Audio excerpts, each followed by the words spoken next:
Le président du Faso, chef suprême des armées à l'Institut de l'enseignement militaire supérieur, Tiefo Amoro, un institut qui matérialise la volonté d'endogénéisation de la formation des cadres militaires burkinabés. Au premier pensionnaire de cette école d'état-major, il a décliné ses attentes et leur a dispensé un cours de stratégie militaire. Le point des échanges avec Tanga Kafando. Face aux 28 officiers stagiaires de la première promotion de l'école de guerre, Tiefo Amoro, le président du Faso, le capitaine Ibrahim Traoré, un véritable chef de guerre, souligne l'impératif stratégique de l'Institut qui répond à la volonté de souveraineté et d'endogénisation de la formation des cadres de l'armée burkinabé. Aujourd'hui, le Burkina Faso lutte et ce que nous avons compris depuis 3 ans maintenant est que nous ne pouvons compter sur personne.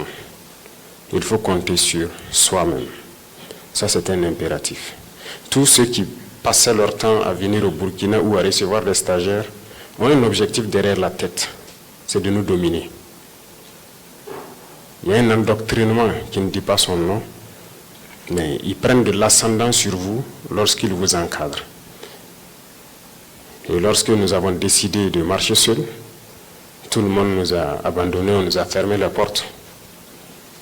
Certes, depuis 2 ans, beaucoup d'États sont revenus, commencé à rouvrir des portes de stage et tout, mais nous avons décidé de nous prendre en charge nous-mêmes. Pour le chef de l'État, la situation de guerre que traverse le Burkina Faso devrait permettre à cette école de guerre d'axer son offre de formation sur l'expérience du conflit contre les groupes armés.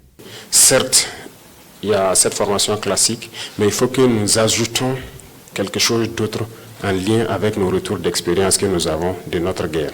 Pourquoi on ne peut pas exploiter toutes nos expériences de cette guerre et développer notre outil de défense? Et je vous invite à chaque fois penser à cela. Nous n'avons pas à apprendre de quelqu'un. Nous devons compter sur nous-mêmes d'abord. Si nous n'avons pas cette capacité de rebondir dans la difficulté, c'est que nous ne méritons même pas d'être sur terre.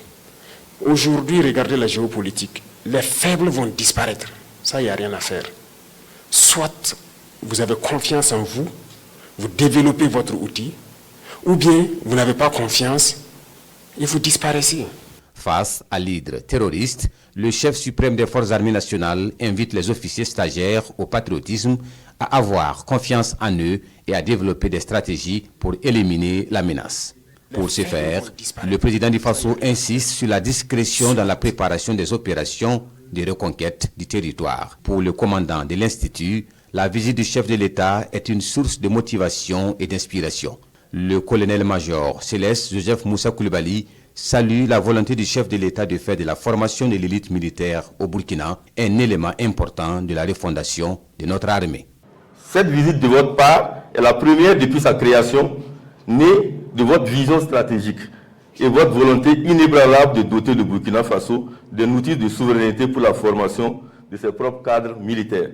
Cela marque un jalon historique et témoigne de l'importance capitale que vous accordez personnellement à la formation d'une élite militaire de notre nation, capable de concevoir et de mettre en œuvre notre propre approche de la défense et de la sécurité face aux défis sécuritaires.